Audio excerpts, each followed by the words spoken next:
Well, I like to share a few words with you, 'cause based on a little discussion we had at dinner table. There's a tendency amongst us to show off. Whatever we are learning is to work effectively, but not to show off. We are not going to say, "Oh, I saw blue color in you today." No, no. No, don't display your ignorance.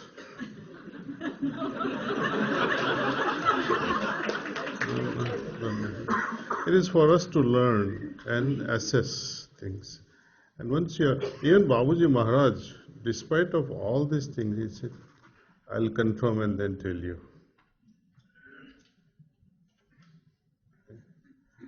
About journey also, a few words of caution. When Master was teaching us all these things, this was perhaps in Ozeron in France. He narrated one incident that happened during the life of Babuji. One senior preceptor from South India, he was chastised by Babuji, very senior member of the mission. Because when Abhyasi from his center went to Shahjahanpur, Babuji saw there was a kind of a wound-like observation between the first point and the second point, because he used so much of willpower in pushing this fellow to the second. So it was as if somebody has put a dagger and created this motion.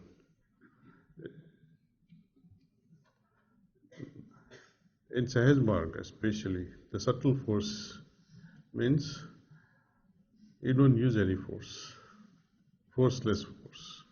Just having an idea that this is going to happen and let it happen on its own, don't push it. Like the yatra that is to happen, that is to be completed. Babuji says take 1 hour. Don't try to finish it in 15 minutes.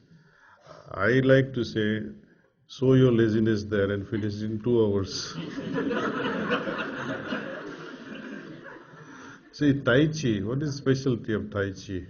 Slower you are, that shows your expertise. Sahaj Marg the same way, see. In a very subtle way, to the extent that you are also not aware of what you are doing. So subtle, see. Let this work happen very precisely, but in a very gentle way, in a very soft way. It's like when you give a gift to someone and that person doesn't even know somebody gave me the gift. I narrated one example to you. Once my mama, in my childhood, quietly put 50 rupees in my pocket. And I wore it and I suddenly found 50 rupees, my God. And I knew it was only him. And those days 50 rupees was a big money. 68 and 69, 1968, 69. It's almost like 5,000 rupees today. And a little child finding 5,000 rupees today, you go crazy. I was so happy, and he didn't even care to say that I put this money. He just quietly disappeared, took a bus and went home. So when we do such gestures to Abhyasis and instill certain good qualities, don't display what you did. Anonymity prevails in Sahaj Marg. And when masters, they see such activities happening, that only puts Sahaj Marg on a higher pedestal, you see. So we have to work in anonymity. All this knowledge, don't show off, even with the other preceptors. When you go back, you'll be all excited to share this knowledge, especially RCs are all geared up to share it. Don't do this, it's their loss. They'll learn when they're ready. If they ask, what did you learn? Nothing much. You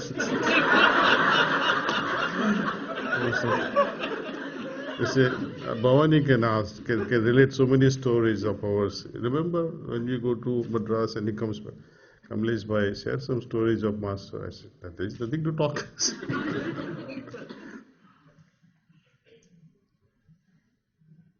mean, we do share things, but what is there? I mean, not such things that I learned this and I know all these things and no. Quietly do it and don't display it. Please promise yourself, that's all. Okay, let's begin with some questions. Sisters have been shy and quiet. Okay, don't let it go this side.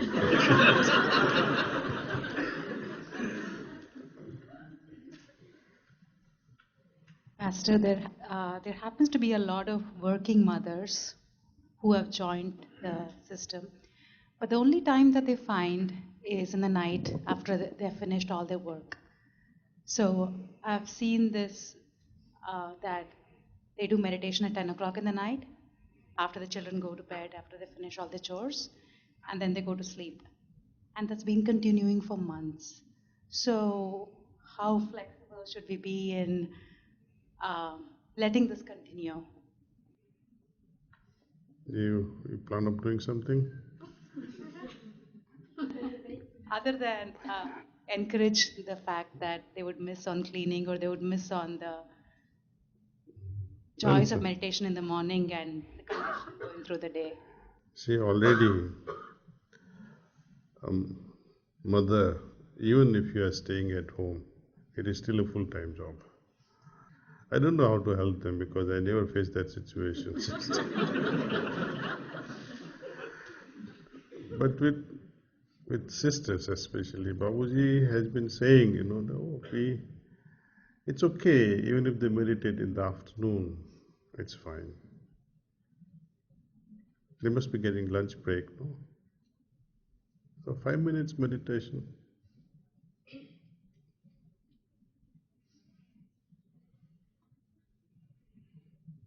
So, Master, you were saying before that, we're flexible people. When we start the heartfulness in groups and a series, what are the things that we can't be flexible about? There's nothing like that. Yeah, let them do. I mean, we recommend them, like morning meditation, evening cleaning. We teach them meditation in the first session. Second session, we walk them through the process of cleaning. And slowly we introduce the aspect of prayer. That's all. So does that count for the first 3 sittings? So if they came individually, do we have to do the 3 sittings again? Or No, not necessary. No, it's done. So with the heartfulness approach, we give subtle suggestions. Oh, we also have group satsang happening, group meditation happening in such and such a place. If you feel like you can join us, or if you cannot come there, these are the timings if you can sit at home. This is a app we like that whenever you feel like connect and you will have individual sitting. But I prefer that you take face to face and see the difference for yourself. See, this you do over a period of time, take it easy.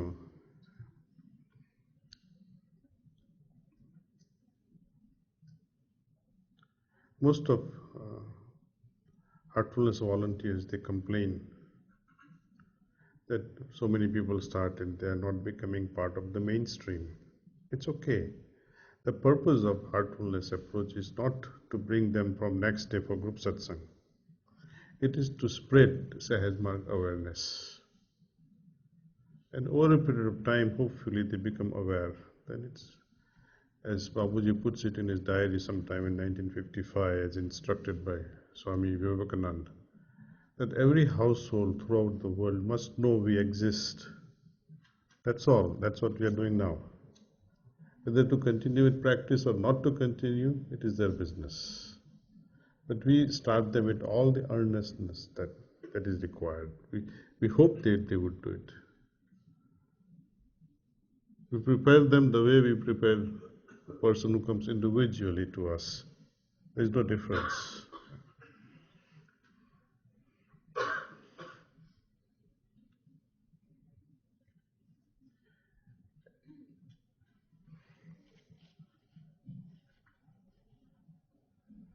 Master, there was a BSc bulletin about people who has certain tastes that are addictive.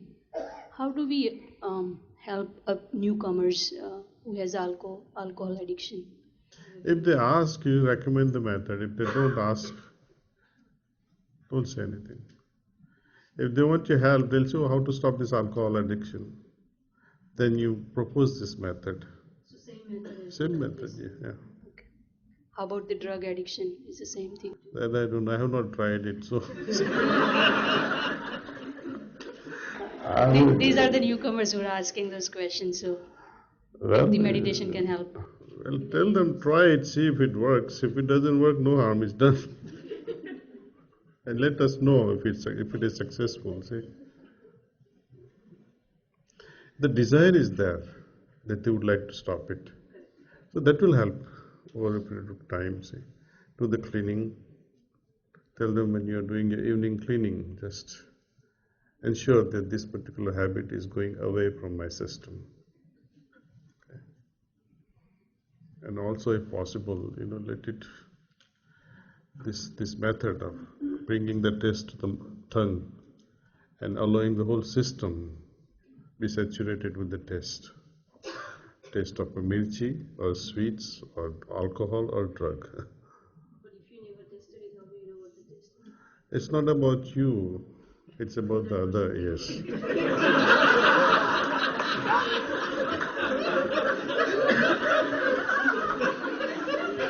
Oh, that opens up another chapter. You must have desired how they test, eh?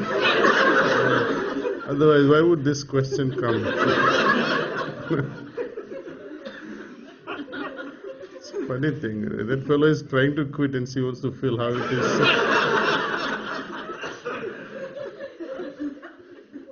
Good evening, Daji. Thank you. I have a question about point A and how the sisters have this slightly different meditative prayer on point A. I'm just curious about the differences. Do we have special access to divine gifts, or men don't know about it? Or? It's in here. It's already there. But what's the why? Why this indirect thing? For the sisters have a special. Why are we so special? Because sisters are very special. They need special treatment. Their role in life is different. See, procreation. See, men are like butterflies. I think that's why Babuji put it in a very subtle language, while not insulting man. He put it like that. See.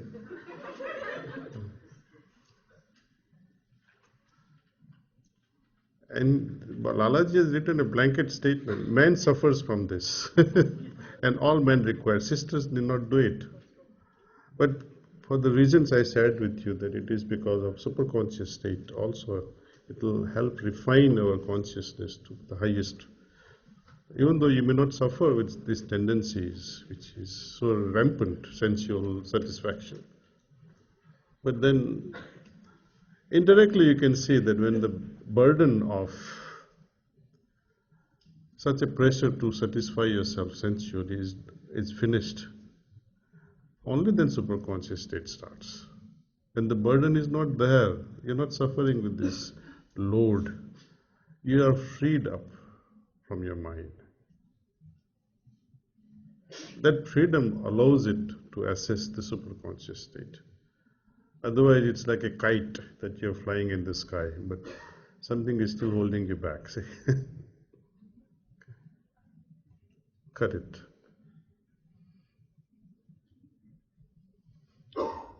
Rajiv, we have asked preceptors. Oh, you have all these questions? Okay, go ahead. Okay. Reverend Bapuji in Voice Real, Chapter 12, Stages of Progress, outlines the following 4 conditions.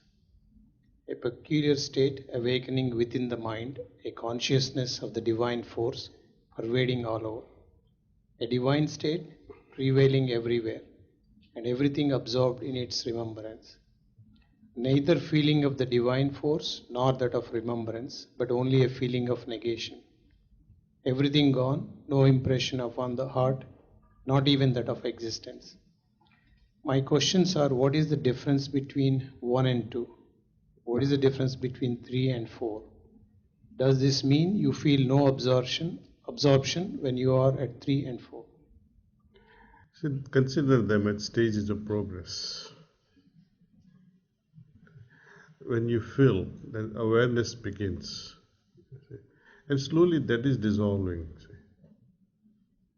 And you enter into another state. See.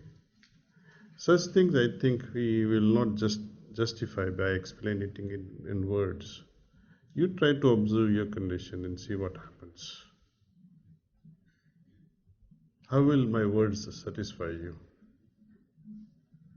However magical they may be or not. It's like little child asking mother, how did you become pregnant? You'll know it yourself when you grow up. So such questions have no answers that can ever satisfy you. So how is God? We say, oh, God is omnipresent. How will that satisfy you or make you wiser? When I feel it, you feel it. Then there are no questions. So each stage, it's an indication from Babaji Maharaj that this is how it happens. A time comes when you are absolutely oblivious to your own state, which you already felt in the beginning, but on its maturity, the idea that you have it doesn't exist anymore. It becomes part of you. See? Like when you partake of meals, what happens? In the beginning, you feel that, oh, my stomach is full. Afterward, it becomes part of you. Whatever is needed remains, rest is excreta. That's it. Conditions are like that. And conditions are given. In the beginning, you feel mentally and in your heart, oh, I feel this. That becomes part of you. It is assimilated, digested within. Next thing is, you're oblivious to it altogether. Does that mean that you lost it? No, you haven't lost it. It has become part of you. So when we imbibe, you can enliven, imbibe, and merge so that it is permanently secured. Merging is this, becoming one with that, assimilating it absolutely. So in the afternoon, during the afternoon session, I walked you through this process, this relaxation with breathing in and drawing the energy from top when you exhale, and then allowing impurities to go out from your extremities. It's breath in, breath out, like that. When you breathe in, relaxation to the entire system.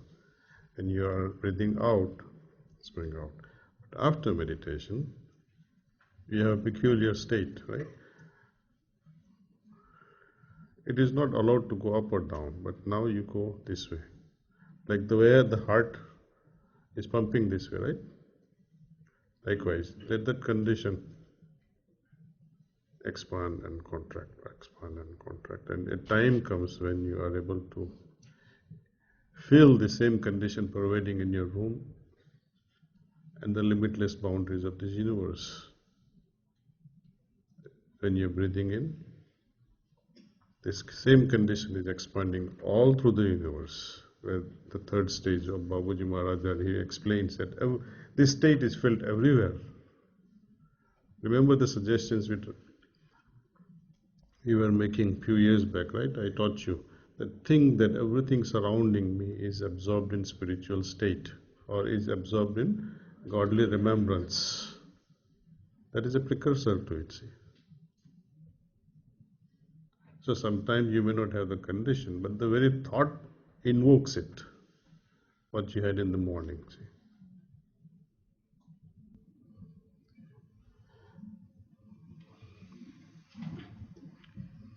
My dear Master, when I do introductions, there are some abhyasis who feel that they were touched by something so profound and they continue.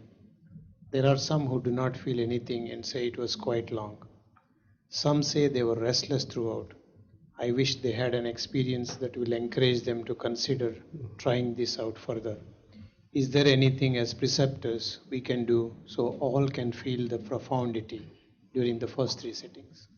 Well, what did you do in the first case, where that person felt something profound? You did the same thing with the other case where the other person didn't feel it. So why are you torturing yourself? You did what you had to do. And when that person didn't feel it and gone away from the system, it's too late for us, except to give them sittings in absentia later on and try to pull them back slowly, see. There's nothing we can do on this. Time has not come perhaps for such individuals. But we do all that we can.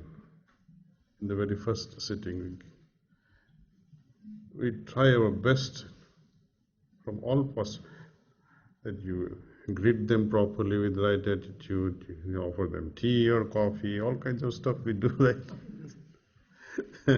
and give them a sitting.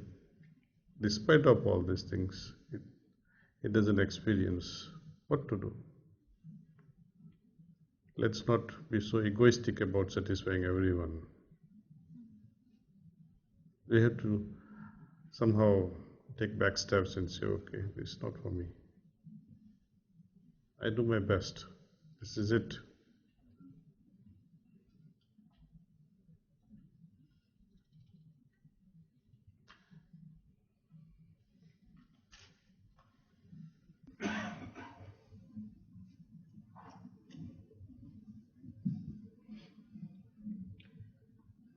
Respected Master, many preceptors ask this question as to what needs to be done in the heartfulness sessions. There is a lot of transmission during these programs, even when it's only a single program. Should we just allow the natural flow of transmission when it happens, or should it be predominantly cleaning only in these? We do the cleaning only.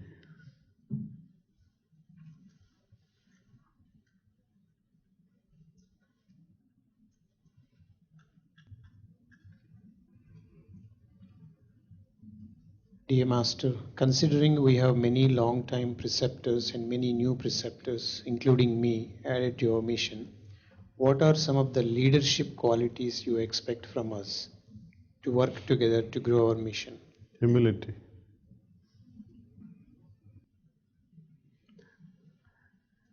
You'll see in these writings where we have mentioned brotherhood is the lifeline of Sahaj Marg.